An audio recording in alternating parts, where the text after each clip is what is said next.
Hello बच्चों, welcome to concept Pathshala superfast question series. It is a revision series for NEET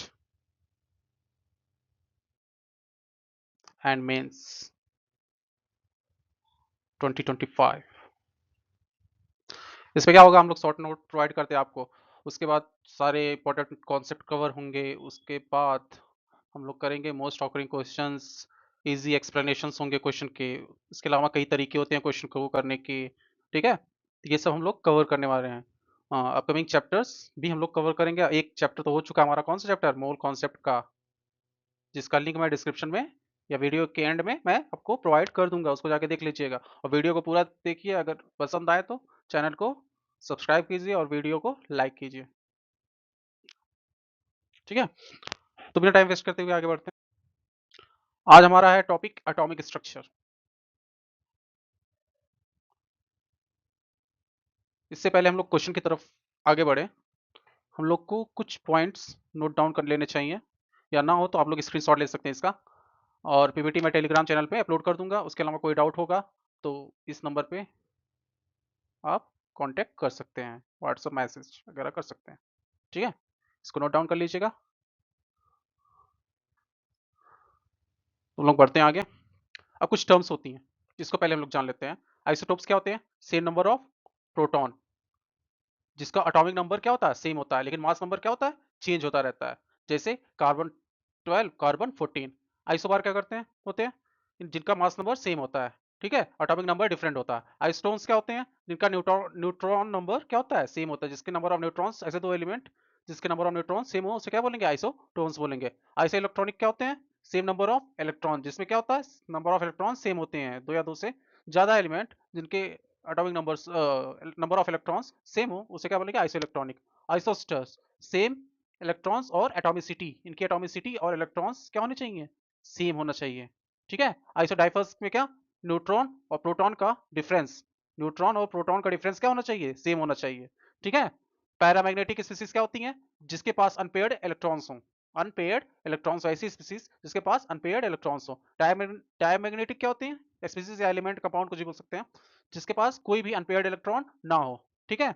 अब कुछ discoveries की बात कर लेते हैं. इलेक्ट्रॉन की डिस्कवरी किसने की? जे जे थॉमसन ने की 1897 में. प्रोटॉन की किसने की? गोल्डस्टीन ने की. कब की? 1886 में की. न्यूक्लियस की कब हुई? रदरफोर्ड ने की 1911 में की. न्यूट्रॉन की कब हुई? चैडविक ने की. ठीक है, इंपॉर्टेंट चैडविक की है. कब हुई? तो ये डेट्स इंपॉर्टेंट नहीं, हाँ ये नाम इंपॉर्टेंट. ठीक.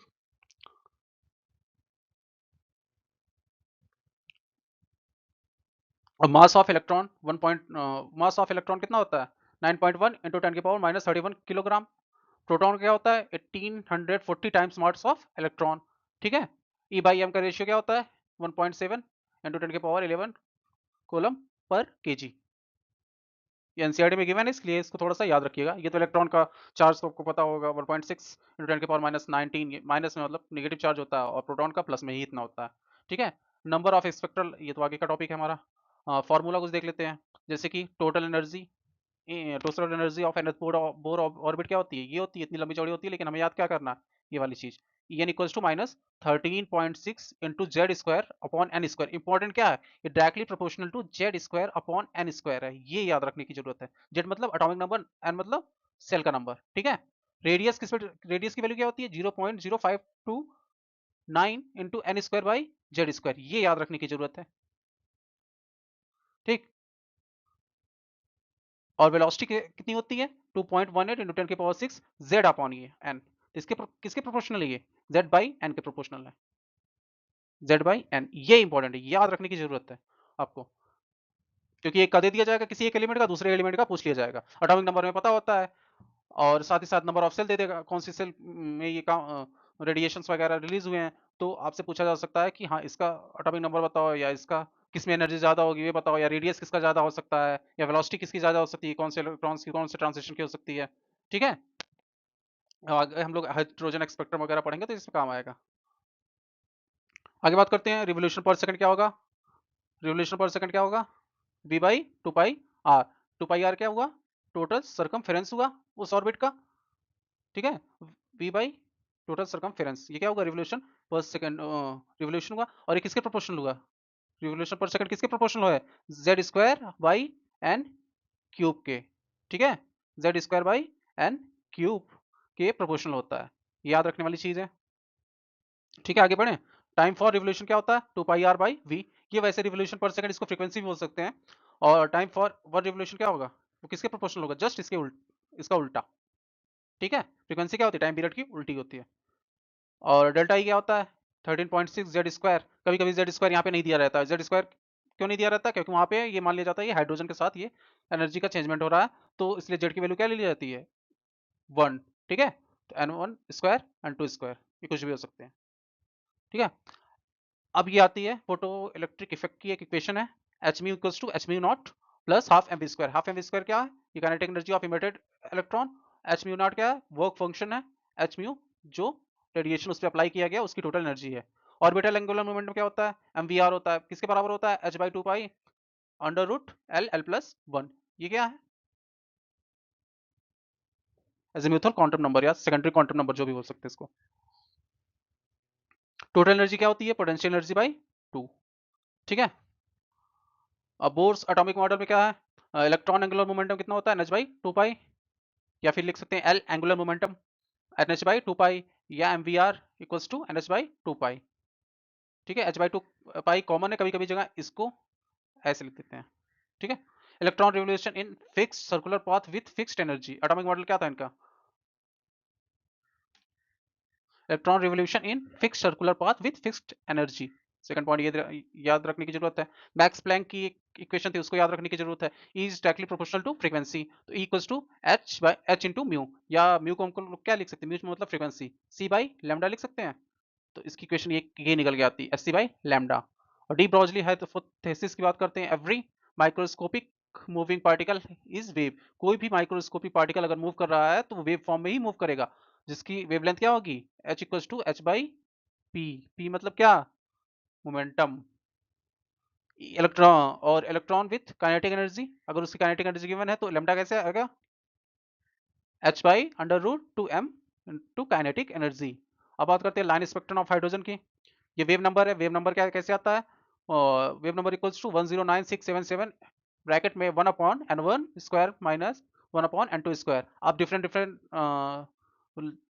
स्पेक्ट्रम के लिए डिफरेंट डिफरेंस नंबर n1 के n1 n2 की वैल्यू होती है, जिससे लाइमन के जो होते हैं वो अल्ट्रा वायलेट रीजन में लाइक करते हैं, जिसमें n1 क्या होता है 1 होता है, और n2 कोई भी वैल्यू हो सकती है 1 से ज्यादा होनी चाहिए। बॉमर में क्या होता है, ये विजुअल रेंज की लाइटें होती हैं इसमें, स्पेक्ट्रम जो निकलते हैं, और जो लाइन स्पेक्ट्रम, और इसमें n1 की वैल्यू क्या रखते हैं 2 रखते हैं, n2 की वैल्यू कुछ भी हो सकती है 2 से ज्यादा होनी चाहिए, ठीक है।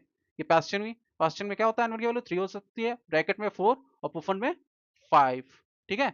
ये तीनों किसमें लाइक करती हैं, इंफ्रा रेड रेडिएशन छोड़ते हैं, ठीक है, इनकी स्पेक्ट्रम लाइन इसमें लाइक करती है इंफ्रारेड रीजन में। ये डिफरेंट डिफरेंट फ्रीक्वेंसीज की होती है, उसके अकॉर्डिंगली ये डिवीजन किया गया है। और एक ये important equation Heisenberg uncertainty principle, आप लोगों ने तो खूब सुना होगा अडानी वगैरह के बारे में, इस समय काफी चर्चे में है ये हाइजेनबर्ग। तो इसमें क्या होता है, इन्होंने ये कहा था कि कभी पोजीशन और वेलोसिटी ऑफ एनी इलेक्ट्रॉन हम निकाल नहीं सकते, बहुत एक्यूरेटली नहीं निकाल सकते हैं, ठीक है। तो इन्होंने क्या हुआ, इनमें क्या होती है कुछ अनसर्टेनिटी होती है, जैसे पोजीशन को हम फिक्स मानेंगे तो वेलोसिटी चेंज हो जाएगी, वेलोसिटी को फिक्स मानेंगे तो पोजीशन चेंज हो जाएगी, ठीक है। डेल्टा पी मतलब M V into delta X greater than equal to कितना होगा, एच बाई 4 पाई, ठीक है।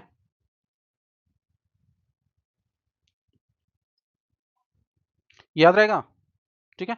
स्क्रॉडिंगर इक्वेशन ये है, ये भी थोड़ा सा ये आप लोग याद कर लीजिएगा, कभी कभी क्वेश्चन इससे बना देते हैं, ठीक है, ये भी याद रखिएगा। चलते हैं आगे।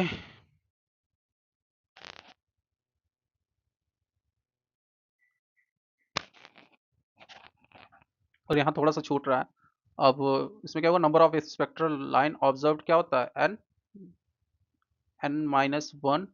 मैं काफ़ी डीप में नहीं जा रहा हूँ, बस एक रिव्यू आपको दे रहा हूँ, क्योंकि ये मेनली क्वेश्चन सीरीज है, लेकिन कुछ थ्योरी तो होनी चाहिए हमारे पास। जिससे हम लोग क्वेश्चन को आगे सॉल्व कर पाए। तो ये होती है वैल्यू। नंबर ऑफ कितनी स्पेक्ट्रल लाइन्स हमें दिखेंगी, वो n into n minus one by two. n क्या है, जिस ऑर्बिट से वो आएगा इलेक्ट्रॉन। क्वेश्चन नंबर वन,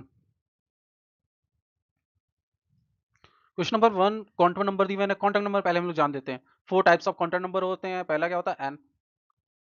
ठीक है, n क्या होता है, शेल नंबर या ऑर्बिट नंबर, ठीक है, कुछ भी बोल सकते हैं। और उसके अलावा ये क्या डिटरमाइन करता है, साइज ऑफ ऑर्बिटल, ऑर्बिटल कितना बड़ा है। दूसरा क्या, l, l कितने हो सकते हैं, जैसे n3 हुआ तो l क्या हो सकता है, 0 1 2। ठीक है, ये उसी के बराबर होगा। इसका l की वैल्यू क्या आएगी, 0 1 2 आएगी। और इस कितने l होंगे, 3 l होंगे। ठीक है, n इक्वल्स टू 3 के लिए l की वैल्यू कितनी होंगी, 3 होंगी। 0 1 2। आई बात समझ में। इसको क्या बोलते हैं, azimuthal quantum number.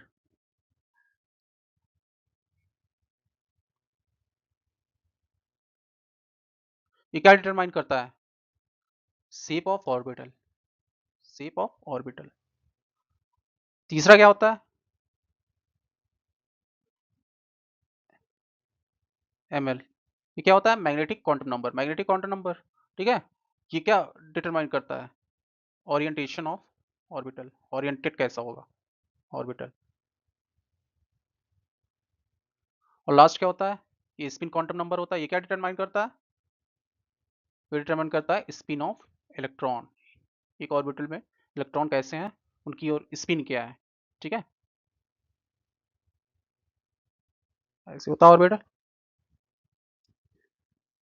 Plus minus हो सकते हैं। ठीक है, डायरेक्शन बताता है, कोई ऊपर कोई नीचे, बस प्लस माइनस कहने का मतलब एंटी अपोजिट डायरेक्शन में होंगे दोनों। ठीक है, तो मिलाते हैं। पहले एन का देखते हैं। एन में क्या है, साइज ऑफ ऑर्बिटल, डी का सेकेंड, डी का सेकेंड। ये तो इसी से क्लियर हो गया, इसी से निकल आएगा। ए का थर्ड, सी का फर्स्ट, एम एस का। इसमें देखिए आप लोग को क्या करना था, सिर्फ एक पता कर लेते हैं। आपको एन की, एन से पता होता है, एन से हम लोग क्या पता करते हैं ऑर्बिटल के बारे में। अगर साइज हमें पता होती तो ये क्वेश्चन अब बहुत ही आसानी से सॉल्व हो जाता by elimination method. D equals to 2। ठीक ठीक है, इसका option number second. Question number 2 की बात करते हैं। The energy of electron in the ground state n equals to 1 of helium plus atom ion is minus x joule, then that for the electron in n is equals to 2 state of B3 plus ion is J in J is, तो हमें पता करना क्या है, helium का हमें दिया गया है एनर्जी। ठीक है, इलेक्ट्रॉन की n इक्वल्स टू 1 में, हीलियम प्लस आयन है। Then what is the electron in n equals to 2 of beryllium 3 plus ion का हमें पता करना है n इक्वल्स 2 में। तो हमें पता है हीलियम का एटॉमिक नंबर कितना होता है, 2 होता है। बेरिलियम का कितना होता है, 4 होता है। ठीक है, अब अभी अभी जस्ट हमने क्या पढ़ा है, energy directly proportional to what, किसके प्रोपोर्शनल होती है, Z square by N square के। ठीक है, energy of helium directly proportional to Z, कितना है इसकी वैल्यू, जेड 2 स्क्वायर, एन कितना है 1 स्क्वायर। और energy of beryllium directly proportional to इसका जेड, इसमें जेड की वैल्यू कितनी है, बेरिलियम का एटॉमिक नंबर कितना होता है, 4 होता है, 4 स्क्वायर बाई 2 स्क्वायर। दोनों इक्वेशन को डिवाइड कर देते हैं, जो कांस्टेंट वैल्यू होगी वो कट जाएगी, इक्वलिटी का साइन लग जाएगा। एनर्जी ऑफ हीलियम कितना हो जाएगी, कितनी दी गिवन है, माइनस एक्स जूल। और एनर्जी ऑफ बेरिलियम हमें निकालना है, ये इक्वल टू किसके हो जाएगा, 2 स्क्वायर कितना 4, 1 का 1 रह जाएगा, ये 16 हो जाएगा, 16 अपॉन 4। ये 4 ऊपर चला जाएगा, तो कितना आ जाएगा, माइनस एक्स जूल। ये 16 हो जाएगा, 4 हो जाएगा, 16 16 कैंसिल। एनर्जी ऑफ बेरिलियम कितना आ जाएगी, माइनस एक्स जूल। तो ऑप्शन नंबर ए करेक्ट है।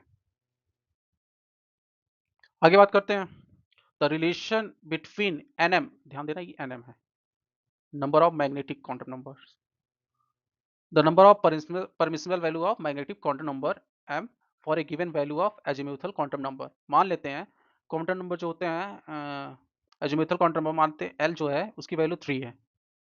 तो इसमें कितने होंगे मैग्नेटिक क्वांटम नंबर, क्या क्या हो सकते हैं, 0 1 2 3, 1 2 3। ठीक है, ये माइनस में आएगा, ये वैल्यूज हो सकती हैं। ठीक है, प्लस माइनस एल तक जाएगा। ये जो ये नंबर लाइन होती है ना, जैसे एल इक्वल्स टू मैंने 3 लिख दिया, तो जो मैग्नेटिक क्वांटम नंबर्स की वैल्यू होती है वो -3 तक जाती हैं। ये -2 -1 0 1 2 3, ये मैग्नेटिक क्वांटम नंबर की वैल्यूज हो सकती हैं। तो कितनी वैल्यूज आती हैं? nm equals to 2 into L plus 1। ठीक है, तो एल की वैल्यू क्या आ जाएगी यहाँ से? nm -1/2। तो ऑप्शन नंबर कौन सा करेक्ट है? ए। ठीक है, ये वाला क्वेश्चन मोल कॉन्सेप्ट में हम लोग कर चुके हैं, मोल कॉन्सेप्ट वाले लेक्चर में। उसको जाके आप लोग देखिएगा, डिस्क्रिप्शन में उसका लिंक प्रोवाइड कर देंगे और वीडियो के लास्ट में भी प्रोवाइड कर दूंगा।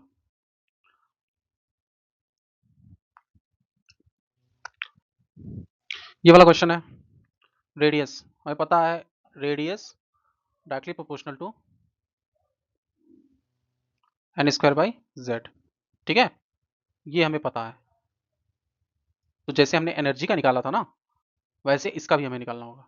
रेडियस की जो वैल्यू दी गई है हीलियम की, वहां पे रख देंगे। एन की वैल्यू क्या है यहाँ पे हीलियम के लिए? 2 है। ठीक है, एन की इक्वल्स टू 2 है, जेड इक्वल्स टू क्या है? 2 है। और ये हुआ हीलियम के लिए, हीलियम प्लस के लिए। और Li2+ के लिए n इक्वल्स टू कितना है? 3 है। z इक्वल्स टू कितना है? Hydrogen helium lithium 3। तो सेम फार्मूला अप्लाई करना है जैसे एनर्जी के लिए किया था, उसमें Rn आ जाएगा किसका? Li2+ का। ठीक है, इसको सॉल्व कीजिएगा अपने हाथों से।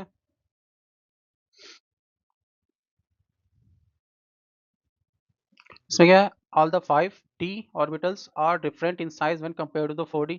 हाँ, साइज तो अभी जस्ट हमने पढ़ा कि n की वैल्यू चेंज होगी तो साइज डिफरेंट होंगी, तो ये सही है। हमें क्या फाइंड आउट करना है? इनकरेक्ट फाइंड आउट करना ना। All the 5 4d orbitals have different shape similar to the respective 3d orbitals. All the 5 4d orbitals have shape similar to the respective 3d orbitals. ये ऑर्बिटल का shape किस पे depend होता है? L की value पे, अजमेथल क्वांटम नंबर की value पे। दोनों में एल की वैल्यू क्या है? सेम है, डी है, डी है। तो क्या होंगे? ये सिमिलर होंगे, इनके शेप सिमिलर होंगे। हाँ होंगे। In an atom all the 5 3d orbitals are equal in energy in free state. Free state में इनकी एनर्जी इक्वल होंगी ऑर्बिटल्स की। देखते हैं एनर्जी किस पे डिपेंड होती है, शायद एन और जेड पे डिपेंड होती है ना। तो z की वैल्यू क्या? z तो सेम ही है, एक ही आइटम है। n की वैल्यू क्या है? 3 है। हाँ, 3d ऑर्बिटल, तो n की वैल्यू तो सेम होगी। ये भी सही है। The shape of dxy yz and zx orbitals are similar to each other. क्या ये सिमिलर होते हैं? हाँ, ये तो लगभग सिमिलर होते हैं। And dx square minus Y square and dz square are similar to each other. नहीं, ये सिमिलर नहीं होते हैं। इसका कुछ शेप ऐसा होता है एक का, ऐसा समथिंग। एक सेकंड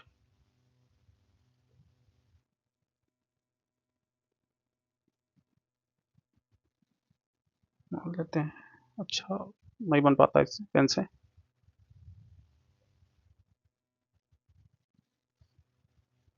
ये क्या हुआ? ये हुआ आपका x मान लेते हैं, y मान लेते हैं, ये z मान लेते हैं। तो पहला ऐसा कुछ बनता है, दूसरा ऐसे dx² माइनस वाई स्क्वायर और dz² कुछ इस तरह बनता है। xy प्लेन में डिस्क रहेगी और z वाली एक्सिस पे ऐसा बनता है dz²। ठीक है, तो ये गलत होने वाला है, लेकिन हमें इनकरेक्ट पता करना, तो डी ऑप्शन हमारे लिए राइट आंसर होगा। ये क्वेश्चन सिंपल है, बहुत ही सिंपल है, इसको आप लोग करिएगा, ट्राई कीजिएगा। When electromagnetic radiation of wavelength 300 nanometer falls on the surface of the metal, electrons are emitted with kinetic energy 1.68 into 10 की power 5 joule per mole. ठीक है, what is the minimum energy needed to remove an electron from the metal? From the metal. ठीक है, ये वाला question लोग इन nutshell इसका work function पूछा गया है। तो हमने पढ़ा है SC by lambda equals to SC by lambda naught plus kinetic energy, जिसमें हमें काइनेटिक एनर्जी गिवन है, ये लैम्डा की वैल्यू गिवन है, ठीक है, हमें ये निकालना है, minimum energy requirement work function निकालना है। तो हमें क्या करना होगा, काइनेटिक एनर्जी तो पर मोल गिवन है, हम ये निकाल के आपको दिखा देते हैं। एच की वैल्यू गिवन है, सी की वैल्यू गिवन है, अब लैम्डा की वैल्यू भी गिवन है 300 नैनोमीटर। 300 नैनोमीटर को क्या लिख सकते हैं, 300 इंटू 10⁻⁹ मीटर, ठीक है। इसके ऊपर क्या होगा, H C into N A इसलिए क्योंकि पर मोल काइनेटिक एनर्जी गिवन है ना, तो इसलिए एन से मल्टीप्लाई करना होगा। तो ये वैल्यू आ जाएगी आपको equals to work function plus kinetic energy जितनी गिवन 1.68 इंटू 10⁵ ये जो है वैल्यू, इसको इधर से माइनस कर देंगे और वर्क फंक्शन आ जाएगा, ठीक है। ये वाला क्वेश्चन भी बहुत ही सिंपल है, आप लोग कीजिएगा। आइसो इलेक्ट्रॉनिक पेयर्स पता करने हैं। आइसो इलेक्ट्रॉनिक पेयर्स क्या होते हैं, इनके नंबर ऑफ इलेक्ट्रॉन्स सेम हो। तो सिंपल है ये, अगले चैप्टर पढ़ेंगे तो उससे और क्लियर हो जाएगा, जब हम लोग एटॉमिक नंबर वगैरह की बात करेंगे, आयरन का कितना होता है, मैग्नीज का कितना होता है, तो उसे और आसानी से सॉल्व किया जा सकता है। ये भी आप लोग ट्राई कीजिएगा। वीडियो को मैं बड़ा रखना नहीं चाहता, छोटा रखना है। जो आसान क्वेश्चन होंगे वो आप लोग खुद सॉल्व कर सकते हैं, मैं तरीका बता दूंगा। 4d 4b 5f and 6p orbital are arranged out of decreasing energy. Energy क्या होती है, एनर्जी रूल n+l रूल होता है, ठीक है। ये 4 है, n की वैल्यू, l की वैल्यू क्या है यहाँ पे, s p d, s p d, l की वैल्यू क्या है 2 है पहले केस में, और p पे क्या आती है, l की वैल्यू 1 आती है, s पे क्या आती है 0 होती है, ठीक है। वैसे f पे क्या होती है 3 होती है। तो उसके अकॉर्डिंगली आप लोग रख के वैल्यू आप लोग चेक कर सकते हैं, ठीक। तो पहले के लिए 4 + 2 6 हो जाएगा, वैसे दूसरे के लिए कितना हो जाएगा, 5 प्लस p की वैल्यू क्या है 1 है, तो 5 प्लस p कितना हो जाएगा, 5 प्लस p 6। 5f की बात करते हैं, 5 प्लस f की वैल्यू क्या है 3 है, 5 प्लस 3 8, 6 6 प्लस p, l की वैल्यू क्या है p के लिए 1 7। तो सबसे ज़्यादा किसकी एनर्जी होगी, इस वाले की 5f की, ठीक है। 5f की एनर्जी सबसे ज़्यादा होगी, उसके बाद 6p की होगी। अब ऑप्शन ए ऑप्शन डी दोनों करेक्ट है, हो सकते हैं, लेकिन अब हमें चेक करना है ये 5p इनमें तो सेम आता है। अगर ऐसा सेम आए तो हम लोग n को कंसीडर करते हैं सिर्फ, अगर दोनों की वैल्यू सेम आ जाए, एज n प्लस एल की वैल्यू सेम आ जाए तो हम लोग सिर्फ n को कंसीडर करते हैं, तो इसलिए ऑप्शन नंबर ए करेक्ट होगा।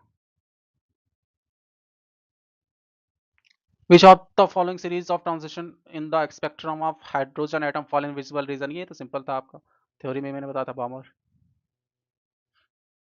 अगला क्वेश्चन देखते हैं, which one is the wrong statement. Wrong statement, ये तो देखने से ही रॉन्ग लग रही है, ये ध्यान रखना, कभी भी किसी सब सेल में अगर इलेक्ट्रॉन फिल हो रहे हैं तो सबसे पहले एक ही डायरेक्शन में इनकी स्पिन सबकी क्या होगी, सेम होगी, फिर उसके बाद ये अपोजिट स्पिन वाले इसमें फिलअप होंगे, ठीक है। तो ऑप्शन नंबर सी देखने से करेक्ट इनकरेक्ट हो जा रहा है, ये रॉन्ग स्टेटमेंट है। The value of m for dz square is 0, हाँ ये सही होता है। Negative quantum number dz square के लिए क्या होता है 0 होता है, ये सही होता है। N orbital is designated by 3, orbital को 3 क्वांटम नंबर से, ठीक है, ये भी सही है। इलेक्ट्रॉन को हमें डेजिग्नेट करने के लिए ऑर्बिटल को तो 3 क्वांटम नंबर से तो हो जाते हैं, ठीक है। एन की वैल्यू, एल की वैल्यू और एम की वैल्यू से हम लोग डेजिग्नेट कर देते हैं ऑर्बिटल को, लेकिन हमें जब इलेक्ट्रॉन को डेजिग्नेट करना पड़ता है तो उसके लिए 4 क्वांटम नंबर की रिक्वायरमेंट होती है, क्योंकि एक स्पिन क्वांटम नंबर भी होता है कि इलेक्ट्रॉन की स्पिन इस डायरेक्शन में है या फिर इस डायरेक्शन में है, ठीक है। Total orbital angular momentum of electron in S orbital is equal to 0।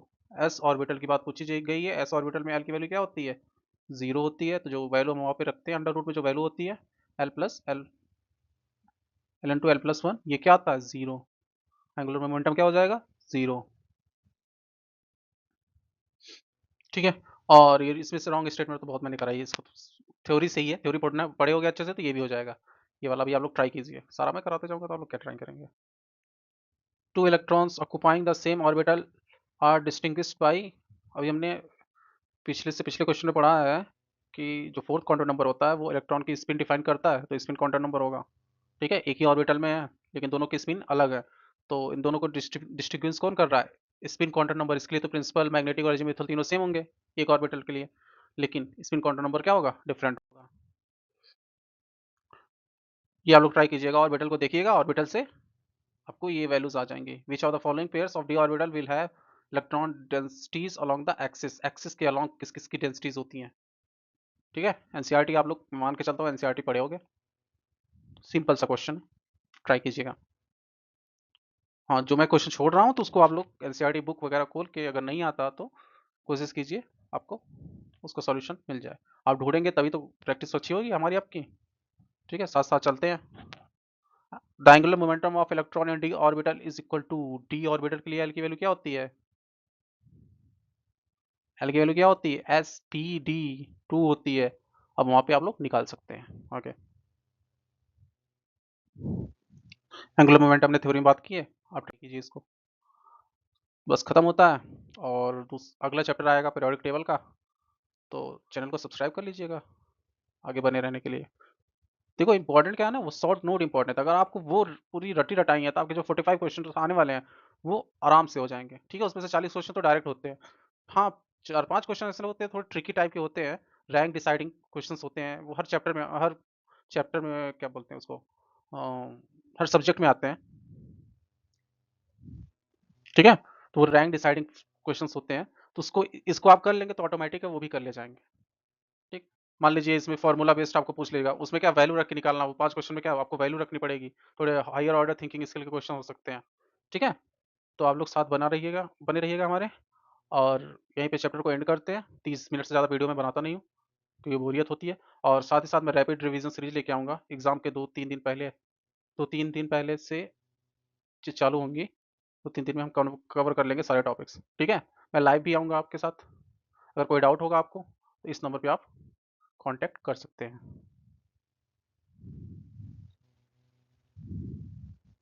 ठीक, थैंक यू वेरी मच।